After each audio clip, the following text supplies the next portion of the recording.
Bonjour et bienvenue à tous pour cette nouvelle affaire. Plus ça va, plus ça empire. Il y a d'abord eu les coups d'œil insistants, les blagues lourdingues à la machine à café, puis les mains baladeuses, les frôlements appuyés dans le couloir. Nikki, 28 ans, n'en peut plus. Depuis qu'elle travaille dans une société de textile dans le Minnesota, sa vie est devenue un enfer. Et tout ça à cause de ce Michael, un collègue qui la poursuit de ses assiduités. Chaque femme connaît le problème, encore plus embarrassant quand ça se passe au travail. Joli ce décolleté, pas mal cette coupe de cheveux. Tu as un rendez-vous galant ce soir? Des pénibles de ce registre-là, on en croise à tous les étages, dans tous les bureaux du monde.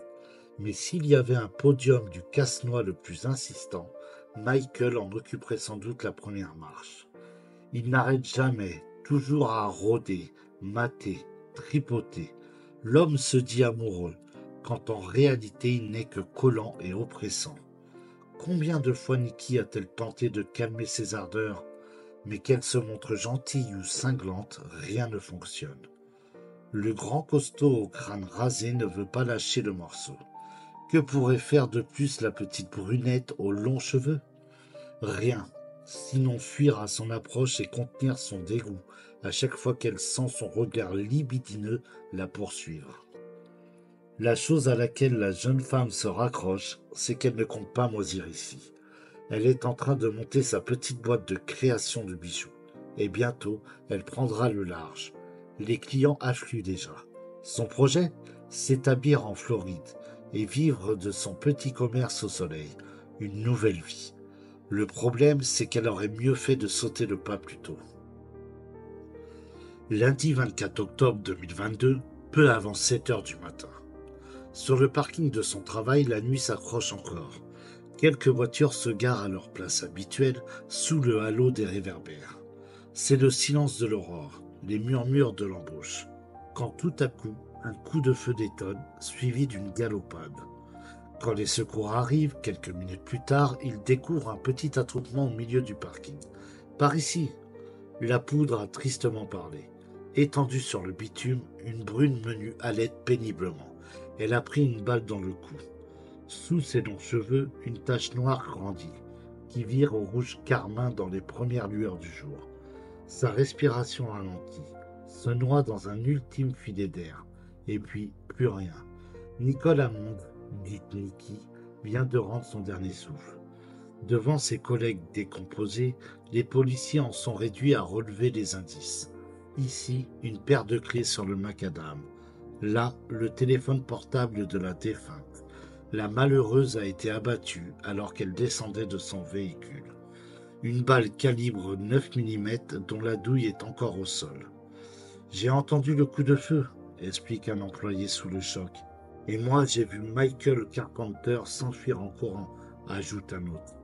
Les enquêteurs veulent aussitôt en savoir plus sur ce Michael. C'est un collègue qui aimait beaucoup Nikki, un peu trop, leur répond-on.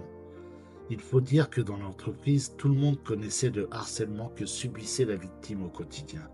Depuis des mois, Michael n'avait qu'un prénom à la bouche. Elle est où, Nikki? Elle fait quoi, Nikki? Elle parle avec qui, Nikki? Tout le monde avait vu ses gestes pathos pour la prendre par les épaules ou lui glisser une main dans le dos. Mais elle ne disait rien, demandent les policiers. Oh que si, elle l'envoyait paître et de plus en plus sèchement. Michael se murait alors dans le silence tout en colère entrée. Après ça, explique un témoin, il valait mieux ne pas l'emmerder. Il n'est pas commode, Michael, quand il se met en colère. C'est alors que le téléphone d'un des employés vibre. Un nom s'affiche sur l'écran. Quand on parle du loup, Michael. Avec l'autorisation des policiers, l'employé répond. Dis donc, t'es au courant que Nicole a été tuée? Demande-t-il sans attendre. Ouais, je l'ai vu, confirme Michael. J'ai entendu un coup de feu et j'ai vu qu'elle était au sol. J'en ai eu tellement mal au cœur que je suis parti. Les policiers chuchotent pour guider la conversation. Demandez-lui où il est. T'es où? Répercute le collègue. Chez ma sœur, répond l'autre naïvement.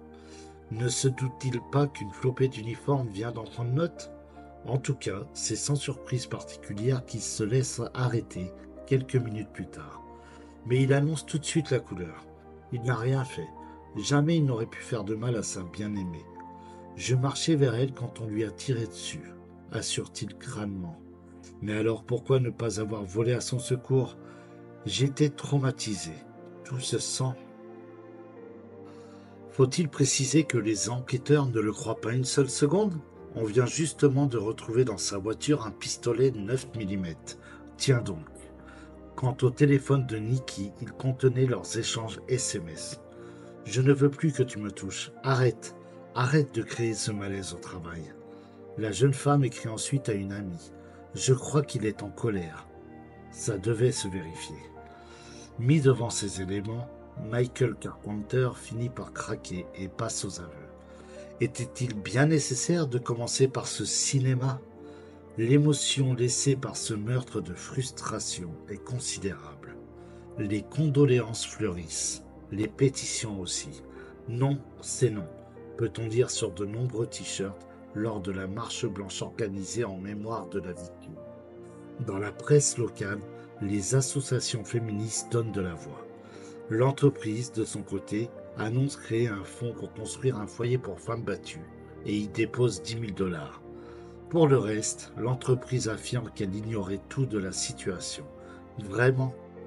Ce qui est sûr, c'est que personne dans la région ne veut voir le schéma se reproduire. Tout le monde réfléchit à des règles de base. Les femmes doivent absolument dénoncer tout harcèlement sexuel au travail. Elles ne doivent pas essayer de régler le problème par elles-mêmes, mais parler, faire remonter, porter plainte s'il le faut. Les managers, pour leur part, doivent absolument dresser l'oreille à la moindre de ces allégations. Ce n'est pas la vie, comme certains ont tendance à répondre en haussant les épaules. Ici, c'était la mort. Que faudrait-il pour qu'ils prennent enfin conscience que tout cela ne fait pas partie des broutilles du quotidien?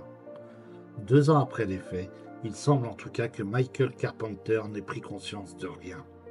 Jugé début octobre, l'homme n'a fait que répéter combien la victime était merveilleuse. C'était quelqu'un d'extraordinaire, a-t-il trouvé le moyen de défendre face au jury. Elle était si gentille, si attentionnée. On aurait dit un ado égaré en pleine rêverie amoureuse. Et quand le marteau est tombé sur une condamnation à la prison à vie, sans possibilité de libération conditionnelle, il s'est encore fondu d'un sourire. Peut-être croisera-t-il en détention un prétendant un peu empressé. Et alors, il comprendra. Merci d'avoir suivi cette vidéo. Si cette histoire vous a touché, n'hésitez pas à vous abonner et à activer la cloche pour ne manquer aucune de mes prochaines vidéos. Prenez soin de vous et à très bientôt pour une nouvelle affaire.